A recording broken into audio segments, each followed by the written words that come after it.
வணக்கம். Seven Winstar technology. இப்போ பார்க்குற வீடியோ என்னென்னு பார்த்தீங்கன்னா சார்ஜிங் ப்ராப்ளத்தை பற்றி பார்க்க போகிறோம். இந்த மாடலில் பாருங்களேன், சார்ஜிங் நல்ல ஒர்க்கிங் கண்டிஷனில் கூட ஃபோனு சார்ஜரை கனெக்ட் பண்ணியிருக்கேன். கனெக்ட் பண்ணால் பாயிண்ட் எப்படி ஏறுதுன்னு சொல்லி தான் காமிக்கிறேன். ஒர்க்கிங் போர்டில் எப்படி இருக்கும், ஃபால்ட்டான சேம் அதே மாடலில் ஃபால்ட்டான போர்டு எப்படி இருக்குன்னு சொல்லி தான் இந்த வீடியோவில் காட்ட போகிறேன். வீடியோ ஃபுல்லாக பாருங்கள். இப்போ சார்ஜர் வந்து இது ப்ராப்பராக ஏறிட்டுருக்கு. நல்லா ஒர்க்கிங் ஆகக்கூடிய செல்ஃபோன் இது. சார்ஜ் ஏறுது. இன்னொரு சேம் அதே மாடல் பாருங்கள், சார்ஜிங் இண்டிகேஷன் வந்து காட்டுது. ஆனால் வந்து பர்சன்டேஜ் வந்து ப்ராப்பராக ஏறுதான்னு சொல்லி செக் பண்ணி பார்ப்போம்.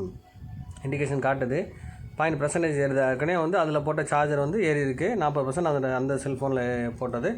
இப்போ இதில் சார்ஜ் ஏறி இருக்குது. இதில் போடும்போது பார்த்து அடுத்த லெவல் போதான்னு செக் பண்ணுவோம். இதுக்கப்புறம் 41 42 சொல்லி % ஏறணும். ஆனால் வந்து % ஏறாமல் அப்படியே நிற்கிது. ரொம்ப நேரம் நான் வச்சு பார்த்தேன், அப்படியே தான் சார்ஜ் ஏறாமல் நிற்கிது. இண்டிகேஷன் காட்டினா மட்டும் போதாது, அடுத்த லெவல் சார்ஜ் வந்து ஏறணும். பார்த்தீங்களா, அது காரணம் என்னென்னு சொல்லி பார்க்க போகிறோம். சார்ஜரை வந்து அவுட்புட், அதாவது சார்ஜரை கனெக்ட் பண்ணிட்டு பேட்டரி பாயிண்டில் அவுட்புட் செக் பண்ணி பார்க்கும்போது வோல்டேஜ் காமிக்கான்னு பாருங்கள். வோல்டேஜ் காமிக்குது 4.1 காட்டுது. எல்லா மாடலும் காட்டாது. இப்போ சில இப்போ ஒரு ஆண்ட்ராய்டு ஃபோனில் வந்து பெரும்பாலும் இந்த அவுட்புட் வோல்டேஜை பார்க்க முடியாது. அதை பற்றி விஷயங்கள் நிறையா வந்து நம்ம வந்து அப்டேட் கான்செப்ட் நிறைய பார்க்க போகிறோம், தெரிஞ்சுக்க போகிறோம். இந்த மாடலில் பாருங்கள் 1.6 தான் வருது.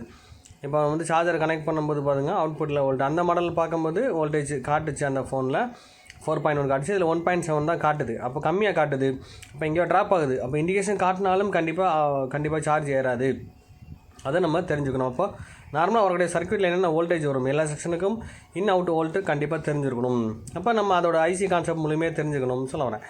இப்போ இந்த மாதிரி விஷயங்கள் முழுமையாக தெரியணும்னா நம்ம கான்செப்ட் இருக்குது, சர்க்யூட்டை பற்றியும் ஆண்ட்ராய்டை பற்றியும் நம்ம முழுமையாக அடுத்த நெக்ஸ்ட் லெவல் கிளாஸஸ் எடுக்க போகிறோம். கண்டிப்பாக இன்னும் அடுத்த வீடியோஸ் பாருங்கள். அதில் முழுமையாக வந்து ஆண்ட்ராய்டை பற்றி முழு விஷயங்கள் தரப்போகிறேன். A to Z IC level தெரிஞ்சுக்க போகிறோம். அதை பற்றி நான் வந்து வீடியோஸ் தரேன் உங்களுக்கு. ப்ளஸ் அதை நீங்கள் ஃபாலோ பண்ணி கிளாஸஸ் ஆன்லைன் கிளாஸ் நீங்கள் அட்டன் பண்ணலாம். அது பாருங்கள், இப்போ கனெக்டரில் தான் பிரச்சனை மாதிரி இருக்குது. ஃபஸ்ட்டு கனெக்டரை சேஞ்ச் பண்ணி பார்ப்போம். ஃபஸ்ட்டு எல்லா மாடலுக்கும் கான்செப்ட் இண்டிகேஷன் ப்ராப்பராக இல்லை, ஏறும். ஆனால் ப்ராப்பராக வந்து ஏறாமல் தொடர்ந்து அடுத்த லெவல் போகாமல் இருக்கும். அப்போ அந்த கான்செப்ட்டுக்கு ஃபஸ்ட்டு நீங்கள் ஃபாலோ பண்ணுறது, ஃபஸ்ட்டு கனெக்டர் தான் ஃபாலோ பண்ணணும். கனெக்டில் வரக்கூடிய வோல்டேஜை மட்டும் ஃபாலோ பண்ணி ப்ரோஜனம் வச்சு. அப்போ சார்ஜர் கனெக்ட் பண்ணால் 6 வோல்ட் வரும், கண்டிப்பாக வருது. வந்து அவுட்புட்டில் வந்து கரெக்டான வோல்டேஜ் வரணும். அந்த வோல்டேஜ் வராத காரணம் அதுக்கு ஒரு காரணமாக இருக்கும். அதை வந்து நம்ம கண்டுபிடிச்சி வோல்ட்டை வச்சு கண்டுபிடிக்கலாம், அல்லது வந்து அதோட சிக்னலை வச்சு கண்டுபிடிக்கலாம், அதோட ஓம்ஸ் வேல்யூ வச்சு கண்டுபிடிக்கலாம். அதை எப்படி ஃபாலோ பண்ண தான் வந்து அடுத்தடுத்த லெவலில் வந்து கிளாஸஸ் எடுக்க போகிறேன். இப்போ அந்த கனெக்டரை ரிமூவ் பண்ணிட்டு வேறு கனெக்டரை மாற்ற போகிறோம், ஃபிட் பண்ண போகிறோம்.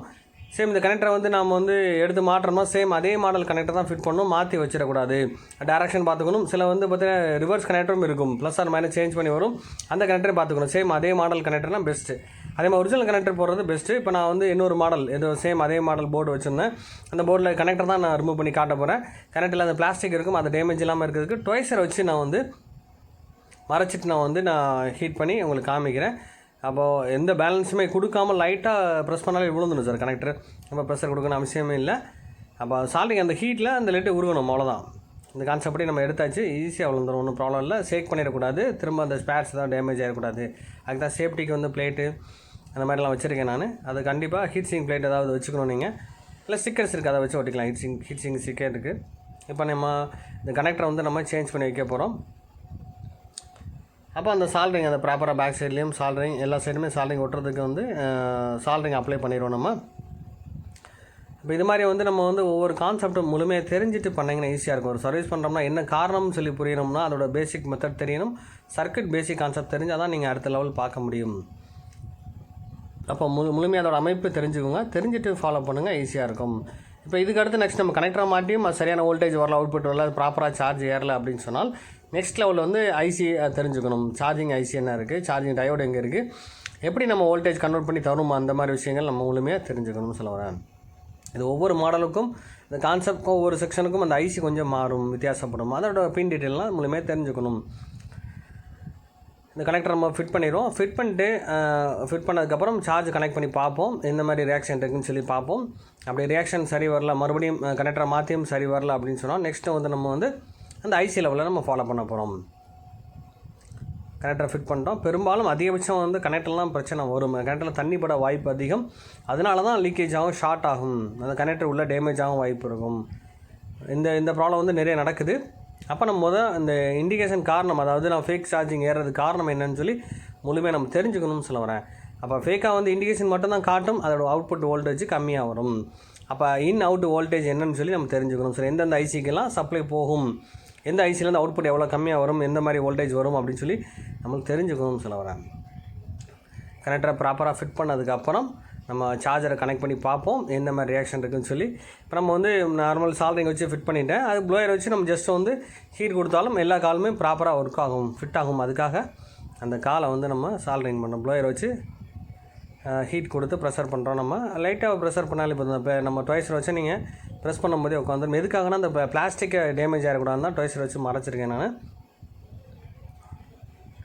இந்த மாதிரி ஒவ்வொரு கான்செப்ட்டுக்கும் ஒவ்வொரு செக்ஷனுக்கும் அந்த பேசிக் தெரிஞ்சு பண்ணிங்கன்னா ஈஸியாக இருக்கும். சார்ஜரை கனெக்ட் பண்ணிட்டோம், வோல்டேஜ் செக் பண்ணி பார்க்குறோம். பார்த்திங்க அவுட்புட்டில் அதே மாதிரி சேம் 4.1 வோல்ட் வந்துருச்சு. அப்போ அந்த சர்க்யூட் வந்து ப்ராப்பராக வேலை செய்யுது. காரணம் வந்து சார்ஜிங் கனெக்டர் தான் இங்கே பிரச்சனை இருந்திருக்கு. இது மாதிரி ஒவ்வொரு கான்செப்ட் அதே மாதிரி வந்து இது மட்டும் இல்லை. இப்போ நம்ம அவுட்புட் வோல்ட் வந்துருச்சு வந்தாலும் இண்டிகேஷன் ப்ராப்பராக அடுத்த லெவல் போதான்னு செக் பண்ணிக்கணும்னு சொல்லுவேன்.